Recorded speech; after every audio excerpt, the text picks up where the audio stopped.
सो आपने गौर किया यहां दीवानगी वाला दानिश तैमूर वापस आया और वहां पर जानिसार फेमस हो गया। काफी ज्यादा हिट हो रहा है और काफी इंटरेस्टिंग रही लेटेस्ट एपिसोड भी। क्या होगा शादी की रात, यहां पर शादी होने के बाद एक बहुत बड़ा ट्विस्ट होगा। नौशेरवां और दुआ की जान को बड़ा खतरा है भैया। स्टोरी आगे से अच्छी ही होगी क्योंकि अब वो सीन हमें फाइनली देखने को मिल रहे हैं जिनका हमें बेताबी से इंतजार था। तो भैया जान निसार की लेटेस्ट एपिसोड कैसी थी, कौन कौन से इंटरेस्टिंग कौन कौन से बोंगे सीन थे, इनको भी हम डिस्कस करेंगे। लेकिन उससे पहले आप लोगों को बताना चाहूंगा कि पीके लग्जरीज पे अब समर सेल चल चुकी है। अगर आप लोगों ने अभी तक पीके लग्जरीज को विजिट नहीं किया, जहां पर दुनिया के बेहतरीन लग्जरी डेकोर आपको 50% ऑफ पर मिलते हैं, तो नीचे डिस्क्रिप्शन में और पेंट कमेंट में आपको लिंक मिल जाएगा। अभी जाएं, अपनी मर्जी का डेकोर खरीदने के बाद हमें अपना फीडबैक देना मत भूलिएगा। PK Luxus. We don't sell crap. तुम कौन हो? कुछ पूछ रही हूँ मैं, कौन हो तुम? तेरी सोतन है भाई, सोतन। मुझे बड़ा मजा आ रहा है क्योंकि मैं शुरू से ही इस कैरेक्टर के बहुत खिलाफ हूं, तो अब फाइनली इसको जब हार्ड टाइम मिलेगा तो मुझे बहुत ज़्यादा मज़ा आएगा। सबसे पहली बात तो ये है कि लेटेस्ट एपिसोड में फाइनली अब इसकी दुम के ऊपर पांव रख दिया गया है और टीजर के अंदर आपने देखा कि कैसे ये भड़क रही है और कर रही है बहुत ही बड़ी प्लानिंग। क्या होगा बेसिकली, नौशेरवां जो शादी से बहुत लेट था, सबसे पहले तो अपने अब्बा साईं की ये बात सुन के बड़ा हैरान होगा कि महज ये पूछने के लिए इसने मुझे इतनी दूर से बुलाया है। वो अब्बा साईं को कहेगा कि देखो मैंने शादी करनी है, मैंने आपकी बात मानकर उसके साथ भी शादी की और मैं अपनी जिम्मेदारियों से भाग नहीं रहा। इस्लाम में भी मुझे 4 शादियों की इजाज़त है। अगर मैंने एक का साथ देने के लिए शादी कर ली तो एक अपनी मर्जी से भी तो शादी कर सकता हूँ ना। अब ये सारी बातें जब सुनेगी हमारी वो एक्स भाभी तो उसको बहुत ही ज़्यादा गुस्सा आएगा, तकलीफ होगी, ऐसे जैसे वो मतलब तेरा पहला शोहर था और तेरे साथ बड़ी मोहब्बत की पींगे लड़ाकर उसने शादी की। फिटे मुंह तेरा। वो एक बहुत बड़ी साजिश करेगी। वो साजिश क्या होगी बताता हूँ, लेकिन उससे पहले ये जाएगा इमीडिएटली उस लोकेशन पर, बहुत तेज गाड़ी चलाकर जाएंगे। तब तक मौलवी साहब भी चले जाएंगे। शादी का एहतमाम ऑलमोस्ट खत्म हो जाएगा। वो 10-15 बातें सुना देगी दुआ को कि तुम जैसी जो लड़कियां होती हैं वो बिल्कुल भी अपना घर नहीं बसाती बल्कि लोगों के पहलू बसाती हैं, और तुम ये ख्वाब अपने दिमाग से निकाल दो कि नौशेरवां आएगा और तुम्हें निकाह करके लेकर जाएगा। इस तरह की बहुत सारी बातें करेगी, काफ़ी उसका दिल टूटेगा और वहाँ से उठ के जा रही होगी तो पीछे से नौशेरवां आ जाएगा। And that's the interesting scene के मतलब यहाँ पर वो एक दफ़ा फिर से सबको हैरान करेगा, जैसे लेटेस्ट एपिसोड में इसने काफ़ी हैरान किया। मुझे पर्सनली ये सीन बहुत ज़्यादा मज़े का लगा, जिस तरीके से उसको प्रपोज करता है, शादी की दावत देता है और उसके बाद फिर यहाँ पर वो उसको अच्छे से एक्सेप्ट भी कर लेती है, ज़्यादा आए बाएँ शाएँ नहीं करती। आपको दिखाया जाता है कि बेसिकली उसकी एक्स भाभी ने कॉल तो कर ली थी, काफ़ी अच्छे से तमाशा हो सकता था, लेकिन अगर इसी पॉइंट पर इसको पता चल जाता कि हाँ नौशेरवां तो पहले से ही शादीशुदा है तो हमारी ये दुआ कभी भी शादी ना करती। उसको चूंकि पता नहीं है और उसने आगे से ऐसा कहा भी नहीं कि मैं नौशेरवां की बेगम बात कर रही हूं, तो दैट मीन्स कि यहाँ पर इसलिए उसको नहीं पता चला। अब होगा क्या, होगा कुछ ऐसे कि शादी तो हो जाएगी बड़े अच्छे से, उसको लेकर जब जा रहा होगा तो हमारी ये जो नकचड़ी एक्स भाभी है इसने प्लान कर लिया है, इसने सुपारी दे दी है कुछ ऐसे लोगों को कि भाई उन्होंने अटैक करना है और किसी भी तरह से लड़की को जान से ख़त्म करना है। तो जिस टाइम ये बारात लेकर जा रहा होगा एक ग्रुप आएगा और वो ग्रुप धड़ाधड़ फायरिंग करेगा। पहले तो इतनी सारी फायरिंग के बाद जैसे नौशेरवां की गाड़ी के जो शीशे हैं वो सिर्फ चिप हो रहे हैं, दैट मीन्स कि ये कोई बुलेट प्रूफ गाड़ी को यूज़ करता है, जो कि मेरा नहीं ख्याल कि ये इसकी कोई बुलेट प्रूफ गाड़ी है। खैर अगर बुलेट प्रूफ गाड़ी है भी तो कैसे ये पॉसिबल है कि फिर हमारी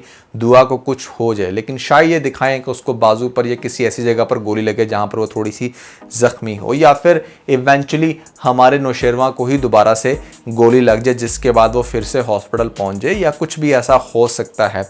अब इसके ऊपर इतना बुरा अटैक होगा, आगे से जो नौशेरवां के बंदे हैं वो भी काउंटर अटैक करेंगे। खैर ये वहां से बचा के निकल तो जाएंगे, लेकिन हमारी दुआ को ऐसा कुछ नहीं होगा। जिन लोगों को लग रहा था कि शायद दुआ मर जाएगी, नहीं भैया, दुआ के साथ तो भी ड्रामा चलना है। लेकिन जब ये खबर पहुंचेगी उस एक्स भाभी के पास तो वो बड़ा भड़केगी, उसको बड़ा गुस्सा आएगा कि क्यों दुआ बच गई।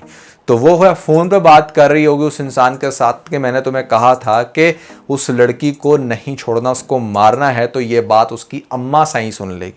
अब वो जब अम्मा सुनेगी ना तो अम्मा को पता चलेगी फिर इसकी असलियत के, जिसको हमने बड़ा हथेली का छाला बनाया हुआ है वो कितनी क्रिमिनल माइंडेड है और वो किस किस्म की घटिया औरत के एक ऐसे इंसान के ऊपर दोबारा से अटैक करवा रही है जिसके ऊपर ऑलरेडी एक अटैक हो चुका है।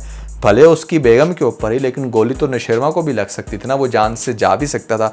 अब ऐसे हीट ऑफ द मोमेंट के अंदर कोई इतना सोफिस्टिकेटेड होकर गोलियां तो चलाता नहीं कि हाँ नहीं इसको नहीं मारना है, इसको ही मारना है, तो कुछ भी हो सकता है। तो ये बात डेफिनेटली अम्मा सही को बहुत ज़्यादा तकलीफ देगी, और वो फिर ये बात डेफिनेटली आगे से जब अपने हस्बैंड से करेगी तो शायद वो यकीन ना करे, उसको लगे कि नहीं मेरे बेटे ने ही बुरा किया है। तो वो जो एक्स भाभी होगी वो अपने ससुर के सामने तो बड़ी अच्छी बनेगी, लेकिन माँ ने चूंकि बातें सुन ली हैं तो माँ उसके खिलाफ हो जाएगी। और इस पॉइंट से मुझे ऐसा लगता है कि अगर अब्बा साईं साथ नहीं भी दे रहे तो ख़ास तौर पर अम्मा साईं जो होंगी ना वो साथ देगा। वाला अम्मा के साथ साईं लगता नहीं है, मुझे नहीं पता भैया, लेकिन नौशेरवा की माँ जो है ना वो साथ देगी उसका, और वो हर तरह से उसको सपोर्ट करेगी, और उसको ये बात क्लियर हो जाएगी कि क्यों मेरा बेटा आखिर इस औरत को लाइक नहीं करता, कुछ तो इसके अंदर भी गलत होगा। जबकि रियलिटी सिर्फ यहाँ तक ही थी कि भाई वो उससे इसलिए नहीं टाइम देता क्योंकि वो उससे डेफिनेटली प्यार नहीं करता, और उसको अपने भाई से बड़ी मोहब्बत थी, वो कैसे उसके क्लोज है ये जान के कि जो औरत कल तक उसकी भाभी थी। तो एक बड़ा वैलिड पॉइंट है।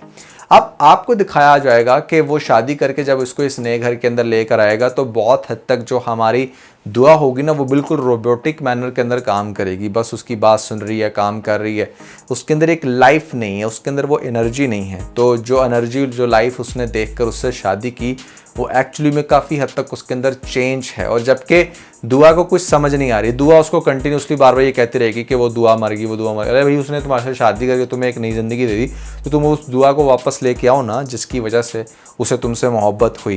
खैर दूसरी तरफ अब दुआ को माइंड में ये भी प्रेशर है कि हाँ ये मुझे छोड़ देगा और उसके बाद मुझे इवेंचुअली जुनैरा के पास ही जाना पड़ेगा। इस वजह से भी बहुत हद तक वो नेगेटिव होगी, लेकिन ज़्यादा नेगेटिविटी तब फैलेगी जब ये जो एक्स भाभी है इसकी बेगम अब इसकी आ जाएगी और आकर ढिंडोरा पीटेगी, कहेगी कि ये तो मेरा हस्बैंड है, इसने तो मेरे से मोहब्बत की है, इसने तो मेरे से निकाह कर लिया है, हमारा तो कोई हक नहीं है। मतलब इस तरह की चवलें मारेगी उसके साथ, जिसके बाद डेफिनेटली फिर यहाँ पर फाइट शुरू होंगी। वो ये कहेगी कि अगर तुम इतने ही मतलब लाइक प्योर इंसान थे तो तुमने ये अपनी शादी वाली बात मुझसे क्यों छुपाई। तो आगे से नौशेरवा उसको ये कह सकता है कि देखो मैंने भी तुम्हारे पास्ट के बारे में कुछ ज़्यादा नहीं जाना, मैंने इनफैक्ट तुम पे छोड़ दिया था कि तुम जो भी बताना चाहो तुम बता सकते हो, और हाँ अगर तुम भी मेरे बारे में कुछ ऐसा पूछती तो मैं बता देता, बट उस टाइम तुमने भी ऐसा कुछ नहीं पूछा। तो ये एक मेन कॉन्फ्लिक्ट इनके दरमियान बनेगा ज़रूर। और दूसरी बात यह है कि जब वो जो जो एक्स भाभी बहुत तंग करेगी तो मुझे ऐसी फीलिंग आती है कि शायद ये उसको डिवोर्स दे दे और वो फिर एक प्रॉपर विलन की शक्ल इख्तियार कर दे। और जो जुनैरा है वो भी इसके लिए थोड़ा सा हार्ड टाइम दे सकती है उसको, क्योंकि उसको ऐसा लगना शुरू हो गया कि शायद पता नहीं ये जो हमारी दुआ है ना इसको कोई ख़ास ख्वाब के पर लगे हुए हैं कि पहले एक इतने बड़े बिजनेसमैन ने मुझे ये इंसिस्ट किया कि उसको मेरे पास लेकर। और हाँ इससे मुझे ये भी याद आता है कि वही बिजनेसमैन जिसके ऊपर दुआ ने अटैक किया था वो भी तो दोबारा से जुनैरा से रिक्वेस्ट कर सकता ना कि हाँ भाई जब मैंने तुम्हें कहा था कि उसको मेरे पास भेजो तो तुमने क्यों नहीं भेजा, नौशेरवा से भी बड़ी रकम देने के लिए तैयार हूँ। तो इसको मतलब इसकी जो बोली है ना वो बढ़ती जाएगी और जुनैरा बड़ी हैरान होगी कि आखिर इसको कौन से सुर्खाब के पर लगे हैं कि हर बंदा जो है ना इसके ऊपर इतना पैसा लुटा रहा है, जबकि एक बंदा जिद में है। मर्द हमेशा दो सिचुएशंस में ही खुला पैसा लुटाता है, एक जब वो जिद में होता है, दूसरा जब उसे मोहब्बत होती है। अब दोनों कैरेक्टर हैं यहाँ पर, एक वो इंसान भी है जिसको जिद है कि उसने इसको अपनी रखेल बनाना है, उसके साथ कुछ गलत करना है, और एक वो इंसान जो इवेंचुअली उससे मोहब्बत करता है और वो उसकी खातिर कुछ भी कर सकता है। अब जो हमारी दुआ है ना वो बेचारी इस सारे चक्कर के अंदर फंसी हुई है, और जो उसकी बहन है जो आए दिन बस हर तरफ से यही थ्रेट मिल रहा है उसको कि हाँ किसी भी टाइम उसको डिवोर्स मिल जाएगी। खैर उसकी सिचुएशन भी बड़ी अजीब है यहाँ पर, किस तरीके से उसका जो बाप है वो घर बुलाकर उन लोगों की इंसल्ट कर सकता है जिनके रहमो करम पर उसकी बेटी हो। ऐसा नहीं हो सकता। एक तो ये बड़ा अनरियलिस्टिक सीन था लेटेस्ट एपिसोड में, दूसरा ये सीन भी इंतहा दर्जे का अनरियलिस्टिक था कि जहां पर एक रेडी वाला इंसान अपने कामकाज को छोड़कर स्पेशल इसको रोक रहा है और रोक कर फिर इसकी बेटियों के इसके ताने दे रहा है। अरे भैया पाकिस्तान में ऐसा कहीं नहीं होता कि कहीं पर कोई मर्द किसी दूसरे मर्द को ताने दे उसकी फैमिली की बेस के ऊपर, इतना कोई, हाँ औरतें करती हैं आपस में बट मर्द ऐसा नहीं करते। खास तौर पे वो इंसान जो ऑलरेडी अपने काम में बिजी है वो अपने काम को छोड़कर आएगा और आकर इसको ये बातें करेगा कि हाँ तेरी वो वाली बेटी का घर भी ये है फलाना टिंगना। तो that was very unrealistic scene, but drama बनाने के लिए लोग कुछ भी दिखा देते हैं।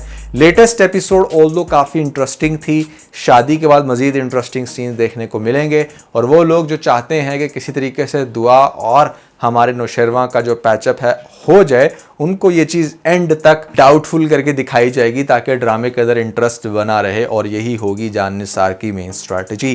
कैसी लगी आपको लेटेस्ट एपिसोड, आपने कमेंट्स में ज़रूर बताना है, और कल की एपिसोड को लेकर आप लोग कितना एक्साइटेड हो ये भी आप लोग मुझे ज़रूर बता देना। इसके अलावा अगर आप लोगों ने मेरी ये वाली वीडियो नहीं देखी तो ऊपर आपको लिंक मिल जाएगा, जल्दी से लिंक पे क्लिक करके वीडियो देख के अपना फीडबैक मुझे ज़रूर दीजिएगा।